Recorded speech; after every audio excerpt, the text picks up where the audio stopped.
¿qué tal amigos de Foro de Opinión Veracruzana? Mi nombre es Sara Palacios y le traigo un tema muy interesante que nos viene aquejando a todos los mexicanos en estas últimas décadas. ¿Cuál es el tema? La diabetes mellitus tipo 2. ¿Cuál es la diabetes mellitus tipo 2? Es la diabetes de adultos. No quiere decir que es menos importante la diabetes mellitus número 1, ¿sí?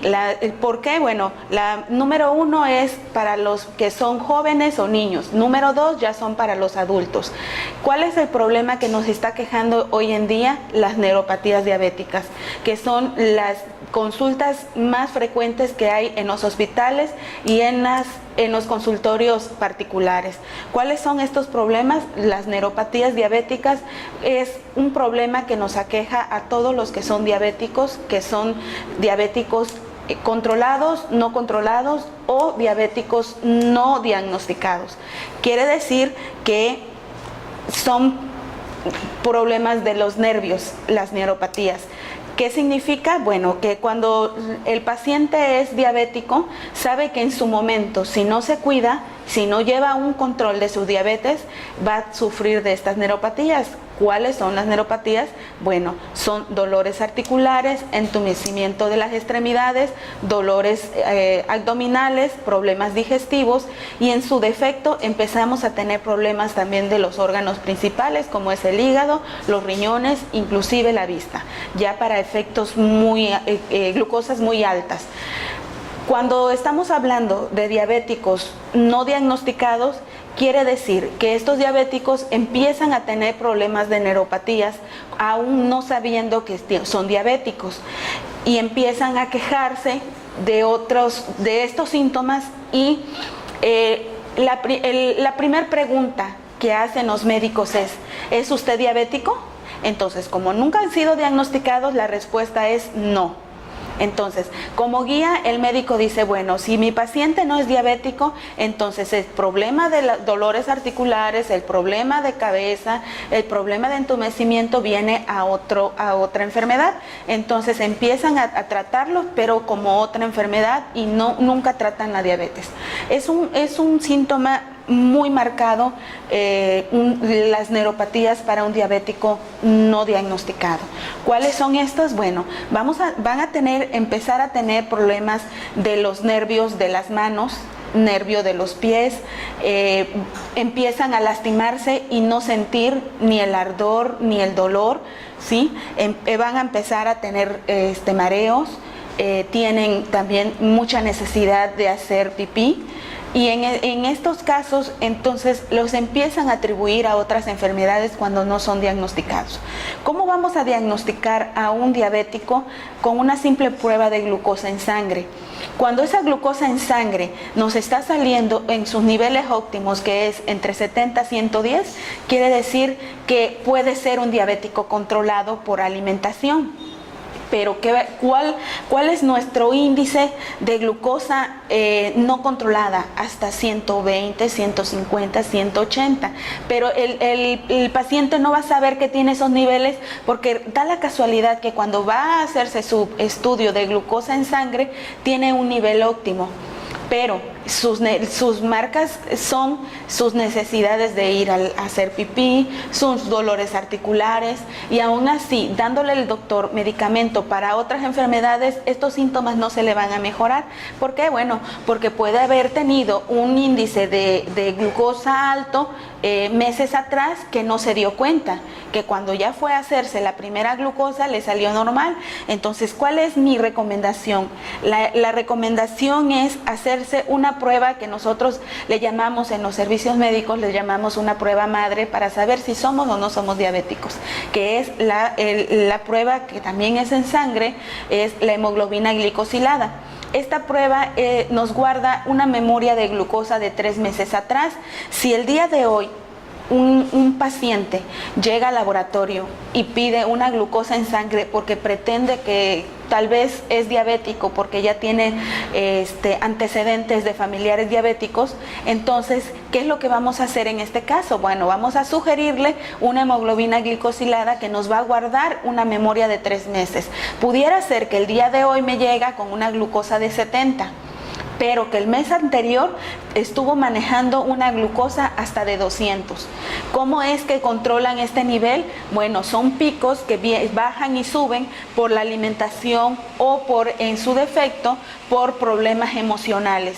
Cuando hay una persona diabética son muy aprensivos, son muy emocionales. Entonces esto quiere decir que un enojo puede elevarle la glucosa el día de hoy, por ejemplo, pero ya el día de mañana reposa y ya le baja, ¿sí? Puede ser que tuvo un asombro de alegría, entonces eso también le puede elevar su glucosa, pero el día de mañana ya que se le baja su emoción, le vuelve a bajar a sus niveles óptimos. ¿Por qué? Bueno, porque podríamos decir que es un diabético controlado por su alimentación. Pero ¿qué tenemos que hacer con estos pacientes que controlan nada más su alimentación? Es llevarle un control mensual y saber si están llevando su glucosa normal mes con mes, ¿sí? Porque tenemos que investigar su alimentación, tenemos que investigar su ritmo de actividades físicas. ¿Por qué? Bueno, porque si es una persona emocional, quiere decir que va a estar manejando una glucosa en picos altos cuando esté emocionado o cuando esté triste o cuando esté enojado. Entonces, cuando pasa esa euforia, que es una inyección de adrenalina por cualquiera de estas situaciones que estamos hablando, puede que ya cuando se le baje el nivel de adrenalina, se le va a bajar la glucosa. Pero ¿qué sucede si ese nivel de adrenalina no baja por sí solo? Entonces, ¿qué va a pasar? Esa glucosa va a seguir en ese pico y no va a poder bajar por sí solo. Entonces, en este caso, tenemos que estar llevando un control de estos pacientes. ¿Cómo va a ser ese control? Bueno, haciéndole sus análisis mensuales, que no debe de faltar la hemoglobina glicosilada, no debe de faltar la glucosa y una química sanguínea completa. ¿Por qué una química sanguínea completa? Bueno, porque vamos a hablar de que con esta química sanguínea completa vamos a saber sus niveles de glucosa, sus niveles de urea, de creatinina, de ácido úrico, de colesterol, de triglicéridos, que son nuestros niveles químicos que se afectan más, en los diabéticos. ¿Qué vamos a ver con la urea, la creatinina y el ácido úrico? Bueno, en esos tres niveles vamos a identificar de qué manera está trabajando nuestro riñón, que es también uno de los órganos principales que se dañan cuando hay una glucosa muy elevada. Entonces, hablamos glucosa, urea, creatinina, ácido úrico, colesterol y triglicérido, que son las principales pruebas que deben de estarse realizando los diabéticos. Yo, en lo general, yo les recomiendo a la mayoría de los pacientes que una persona que ya se sabe enferma de algo, en este caso estamos hablando muy marcado de los diabéticos, que esta prueba se las tienen que estar realizando mensuales. ¿Por qué? Bueno, porque los niveles clínicos químicos se van bajando, subiendo, pudiera ser a mediado de mes, pudiera ser que el día de hoy se hicieron la prueba y sus niveles están normales, pero el día de mañana tuvieron un problema o una emoción muy fuerte y sus niveles se elevaron. Entonces, de hoy a mañana ya sus niveles son diferentes. ¿Qué vamos a hacer? Bueno, para esto es que tienen que llevar un tratamiento en alimentación y en fármacos.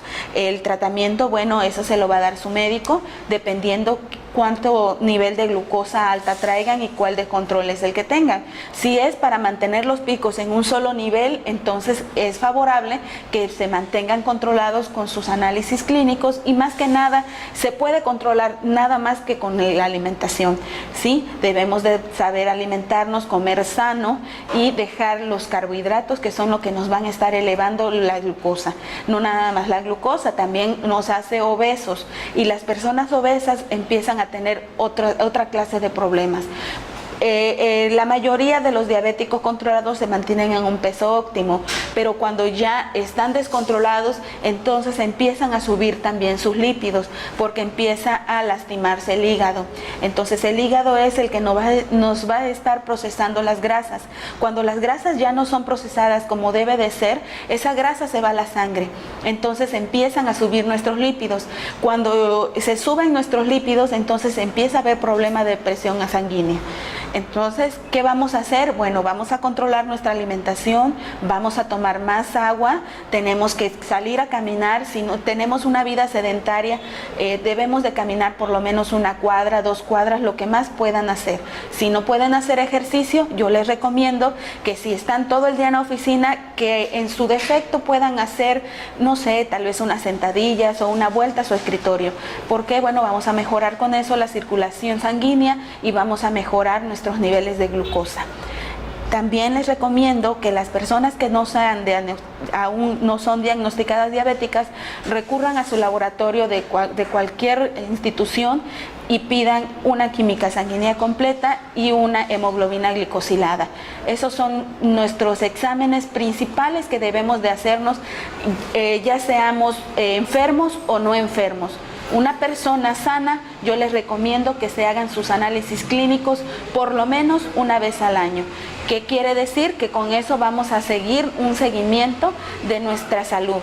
Y las personas que ya se saben enfermas, bueno, yo les recomiendo que se hagan sus estudios clínicos 1 vez al mes, para que sigan con su tratamiento y que su médico le lleve su control de la glucosa como debe de ser y no tengan el problema de las neuropatías. Es un gusto poder estar con ustedes y espero sus llamadas, sus comentarios y con gusto les estaremos contestando sus dudas. Fue un gusto poder compartir esta cápsula con ustedes y mi agradecimiento por las facilidades para grabar esta cápsula al restaurante Rinaldis, que se encuentra en Allende 706, Colonia Centro de Coatzacoalcos. Espero contar con ustedes. Cualquier duda o aclaración del tema que quieran que les consulte, mi correo electrónico es sarapegalo@hotmail.com y estoy a sus órdenes para cualquier duda. Fue un gusto estar con ustedes.